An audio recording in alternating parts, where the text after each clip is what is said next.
చిన్నోడా పెద్దోడా నువ్వు వెళ్ళి నెలవారీ సరుకులు తీసుకురా. ఓకే, గురుగారికి పట్టేస్తా. నువ్వేమో ఆ బుక్ షెల్ఫ్ మొత్తం క్లీన్ చేసేసి పెట్టు. అలాగే గది కూడా మొత్తం సెట్ చేసి పెట్టు. నేను కాస్త రిలాక్స్.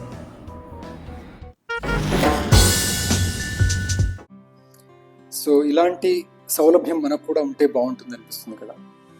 అంటే ఆఫీస్ వర్క్ చేయడానికి ఒకరు, బయటికి వెళ్ళి ఏమైనా కావాల్సింది తీసుకురావడానికి ఒకరు, అలా మనవే డిఫరెంట్ వెర్షన్స్ అవైలబుల్గా ఉంటే ఎలా ఉంటుంది.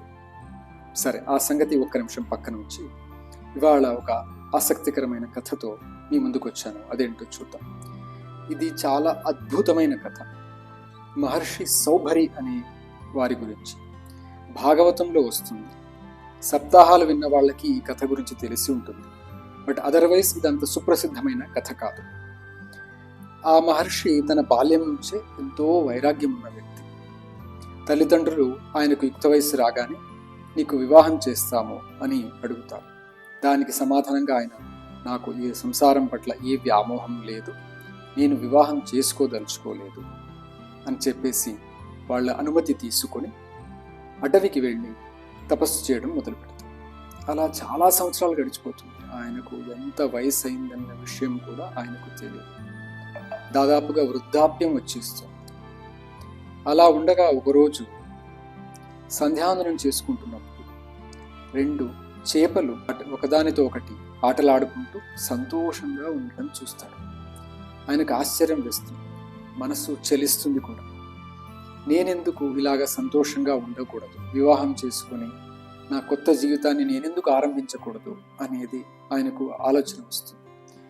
గుర్తించండి, ఈయన మహా ఋషి, బ్రహ్మర్షి. ఈయన చాలా గొప్ప వ్యక్తి, సాదాసీదా మనిషి కాదు. కానీ భగవత్ సంకల్పం వల్ల, ఆయన పూర్వ ప్రారబ్ధ కర్మ వల్ల ఆయనకు వివాహం చేసుకోవాలని ఆలోచన వస్తుంది. ఆలోచన రావడం ఆలస్యం. వెంటనే ఆయన మాంధాత మహారాజు దగ్గరికి వెళ్తారు. ఆ మహారాజు ఈ మహర్షిని ఎంతో సాదరంగా ఆహ్వానిస్తాడు. అన్ని కుశల ప్రశ్నలు అయిన తర్వాత, స్వామి మీకేం కావాలి, నేను ఏ విధంగా మీకు ఉపయోగపడగలను, విన్నవించండి అని అడుగుతాడు. దానికి ఆ మహర్షి, ఏం లేదు మహారాజా, నాకు వివాహం చేసుకోవాలని ఉంది. నీకు 50 మంది పుత్రికలు ఉన్నారు, అందులో ఒకరిని నాకిచ్చి వివాహం చేయొచ్చు కదా అని అడుగుతాడు. కొంచెం సందేహిస్తాడు ఆ మహారాజు. ఎందుకంటే ఈ మహర్షికి చాలా వయసు అయిపోయింది. తన కూతుర్లని ఎలాగే ఇచ్చి వివాహం చేయాలి అనేది ఆయన సంకోచం. కానీ ఆయన వెంటనే ఒక ఆలోచన చేస్తాడు. ఈయనకు ఆగ్రహం తెప్పిస్తే ఆ కోపము లేదా శాపము ఎలా పరిణమిస్తుందో తెలియదు. దానికి భయపడి ఆయన ఒక చిన్న ఆలోచన చేసి ఈ విధంగా చెప్తాడు. మా వంశంలో ఉన్న ఎవరైతే వధువు ఉందో వరుణ్ణి ఆవిడే ఎన్నుకుంటుంది. తనకు కావలసిన వ్యక్తిని తను ఎన్నుకొని వివాహం చేసుకునే పద్ధతి మా వంశాచారంలో వచ్చింది. కాబట్టి అదే పద్ధతిని అనుసరించి మిమ్మల్ని ఎవరైనా ఇష్టపడితే ఆ అమ్మాయికి ఇచ్చి నేను వివాహం చేస్తాను అంటాడు. రాజు మనస్సు అర్థమవుతుంది. తను ఏ విధంగా ఇబ్బంది పడుతున్నాడు, దాని నుంచి ఎలా తప్పించుకోవాలని ఆలోచిస్తున్నాడు అనేది ఈ మహర్షి గ్రహించి తను కూడా ఒక మాట ఇస్తాడు. మహారాజా, నువ్వేమి చింతించాల్సిన అవసరం లేదు. నేను మీ అందరూ పుత్రికలని కలుస్తాను. వాళ్లలో ఎవరైనా నన్ను ఎన్నుకుంటే నేను వివాహం చేసుకుంటాను. కానీ ఏ ఒక్కరూ నన్ను ఇష్టపడకపోతే మారు మాట్లాడకుండా నేను ఇక్కడి నుంచి వెళ్ళిపోతాను. నీకు ఏ విధంగా తొందర పెట్టను అని చెప్పేస్తాను. దీంతో లోపల చాలా సంతోషపడతాడు మాంధాత మహారాజు. సరే అని చెప్పేసి వెంటనే ఆ రాజు ఆ రాజకన్యలందరికీ ఈ మహర్షి వచ్చిన విషయం, ఆయన కోరిక అన్నీ విపులంగా విశదీకరించి, ఆ మహర్షి వచ్చినప్పుడు మీలో ఎవరికైనా ఆయన ఇష్టమైతే ఆయనను మీరు ఎన్నుకోండి, నేను ఇచ్చి వివాహం చేస్తాను అని చెప్పేసి ఆ మహర్షిని రావాల్సిందిగా కబురు పంపిస్తాడు. ఆ మహర్షి తన తపోశక్తితో, తన సామర్థ్యంతో, గంధర్వులను తలదన్నేంత అందంతో ఆ రాజాంతపురంలోకి ప్రవేశిస్తాడు. ఎక్కడైతే ఆ రాజకన్యలు ఉన్నారో అక్కడికి వస్తాడు. ఎంతో సమ్మోహనకరమైన ఆయన రూపాన్ని చూసి అందరూ ఆయనని ఇష్టపడడం మొదలు పెడతారు. ఆ 50 మంది రాజపుత్రికలు నేనంటే నేను వివాహం చేసుకుంటానంటూ పోటీ పడతారు. నువ్వు అతనికి సరిపోవు, నేనే ఇతనికి సరైన వ్యక్తి భార్య కావడానికి అని ఒకరి మీద ఒకరు నిందలు వేసుకుంటూ గొడవపడడం ఆరంభిస్తారు. రాజుకి ఏం చేయాలో తోచదు. సరే, చాలా చర్చోపచర్చలు అయిన తర్వాత ఇక చేసేది గత్యంతరం ఏమీ లేక అందరూ కూతుళ్ళు ఆయన ఇష్టపడుతున్నారు, వివాహం చేసుకోవడాలని కోరుకుంటున్నారు. ఆ రాజు తన 50 మంది కుమార్తెలను ఈ మహర్షికిచ్చి వివాహం చేస్తారు. ఎంతో ధనధాన్యాలు, సారెలు అన్నీ పెట్టి అందరూ అమ్మాయిలని ఆ మహర్షి వెంబడి పంపిస్తాడు. ఆ మహర్షి విశ్వకర్మని పిలిపించి ఒక్కొక్క రాజకుమారికి ఒక్కొక్క భవనం, ఉద్యానవనం అన్ని అనుకూలాలు ఉండేట్టుగా తయారు చేసి 50 భవనాలను మొత్తంగా నిర్మిస్తారు. అందులో అందరూ సుఖ సంతోషాలతో ఉంటారు. కొంతకాలానికి ఈ మాంధాత మహారాజుకు అనిపిస్తుంది, నా కూతుళ్ళందరికీ వివాహం చేసి పంపించాను, ఇప్పుడు వాళ్ళు ఎలా ఉన్నారు ఒకసారి చూసి వద్దామని చెప్పేసి ఆ కూతుళ్లను చూడ్డానికని ఈ మహర్షి ఉన్న ప్రాంతానికి వస్తాడు. ఒక కూతురి ఇంటికి వెళతాడు. అమ్మ, ఎలా ఉంది నీ జీవితం, వివాహం తర్వాత ఎలా సాగుతుంది, ఏమైనా సమస్యలు ఉన్నాయా ఏమిటి అని అన్ని కుశల ప్రశ్నలన్నీ వేస్తాడు.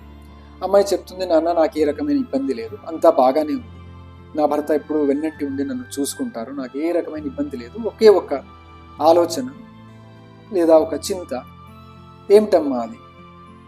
ఏం లేదు, నా భర్త నన్ను విడిచి ఎక్కడికి వెళ్ళట్లేదు, నా చెల్లెళ్ళను వాళ్ళకి అన్ని రకాల అనుకూలాలు చేసి ఇచ్చాడు, భవనాలు, కావలసిన సౌకర్యాలు, దాసిదాసీలు అందరూ ఉన్నారు, కానీ వాళ్ళ దగ్గరికి నా భర్త వెళ్ళట్లేదు. సో వాళ్ళు ఎలా ఉన్నారో ఏమో అనేది ఒక చింత ఉంది, అది మినహాయిస్తే అంతా బాగానే ఉంది నాన్నగారు అని అంటుంది. ఆ మాటలు విన్న మాంధాత మహారాజుకి తనకు కొంచెం విచారం కలుగుతుంది. సరే, అందరినీ మాట్లాడించి ఏదో ఒకటి పరిహారం చేద్దామని చెప్పేసి రెండవ అమ్మాయి దగ్గరికి వెళ్తాను. ఆమె కూడా ఇలాంటిదే సమాధానం చెప్తుంది. నా భర్త నన్ను కాకుండా వేరే ఎవరి దగ్గరికి వెళ్ళట్లేదు, నన్ను వెన్నంటి ఉండి చూసుకుంటున్నారు, బానే ఉంది, కానీ నా చెల్లెళ్ళకి అన్యాయం అవుతుందేమోనని నాకు బాధేస్తుంది అంట.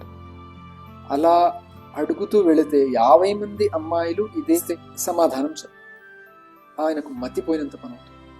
నేను వివాహం చేసి ఇచ్చిన మహర్షి సామాన్యమైన ఋషి కాదు, యోగ సామర్థ్యంతో తనదే అయిన 50 రూపాలని తీసుకొని 50 మంది తన కుమార్తెలతో ఉంటూ వాళ్ళని చక్కగా చూసుకుంటున్నాడు.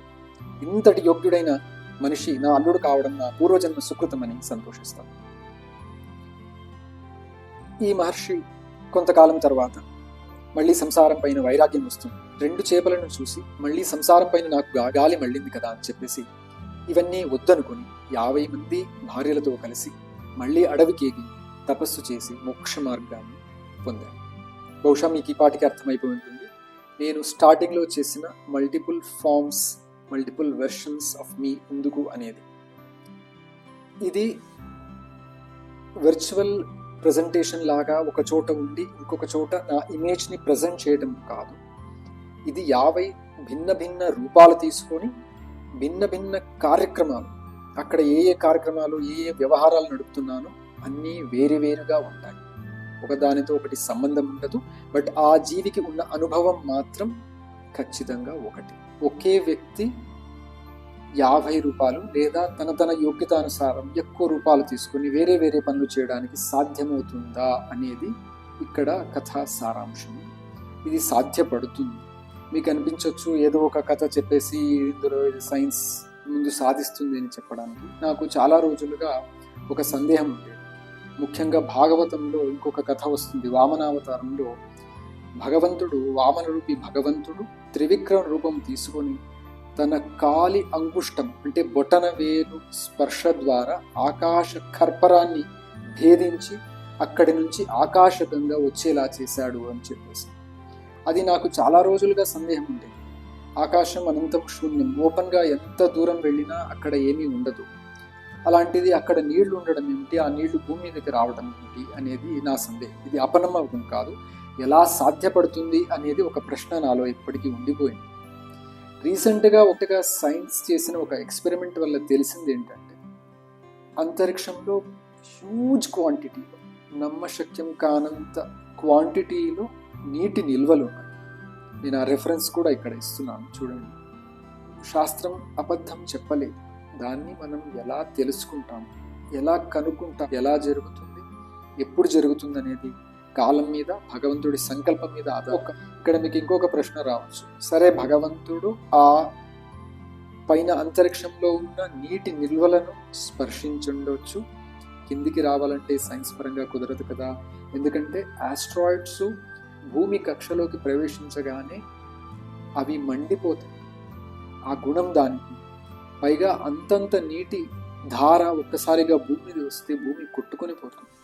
మీరు డోరమాన్ కార్టూన్స్ చూసిన వాళ్ళకైతే బాగా తెలుస్తుంది. ఈ పోర్టల్స్ అంటారు. పోర్టల్స్ అంటే ఒక ప్రదేశం నుంచి ఇంకొక ప్రదేశానికి అతి సులువుగా, అతి త్వరగా ప్రయాణం చేసే ఒక పాయింట్. సో సూచిస్తుంది ఏంటి అంటే, అక్కడి నుంచి ఇక్కడికి రావడానికి కోట్ల కొలది సంవత్సరాలు అవుతుంది. అది ప్రాక్టికల్గా సాధ్యపడదు. ఈ రెండిటికి మధ్యలో అక్కడ ఇదే నీటి నిల్వలు ఉన్న ప్రదేశం ఇదే కావచ్చు, లేదా ఇంత విశాలమైన విశ్వంలో ఏ ప్రాంతంలో నుంచైనా భగవంతుడు తీసి ఉండవచ్చు. నేను ఈ ఉదాహరణ ఎందుకు ఇస్తున్నానంటే, ఈ పాసిబిలిటీని గురించి మీకు అర్థం చేయించడానికి. సో ఆ నీటి నిల్వలు పైనుంచి ఈ పోర్టల్ దైవ మార్గం ద్వారా భూమికి చేరి ఉంటాయి. దీనినే ఒక కోడెడ్ లాంగ్వేజ్లో భాగవతంలో చెప్పారు. సో ఇలాంటిదే ఈ మల్టిపుల్ ఫార్మ్స్ లేదా మల్టిపుల్ వెర్షన్స్ కూడా ఫ్యూచర్లో ఇది ఖచ్చితంగా జరుగుతుంది. బట్ ఈ కథ మనము స్మరించుకోవడం వల్ల, ఆ సౌభరి మహర్షిని స్మరించుకోవడం వల్ల మన అనంతమైన పాపాలు కూడా పరిహారం అవుతాయి. ఇంకొక ఆసక్తికరమైన అంశంతో మళ్ళీ ఇంకొక వీడియో ద్వారా మిమ్మల్ని కలుస్తాను. అంతవరకు జై శ్రీరామ్.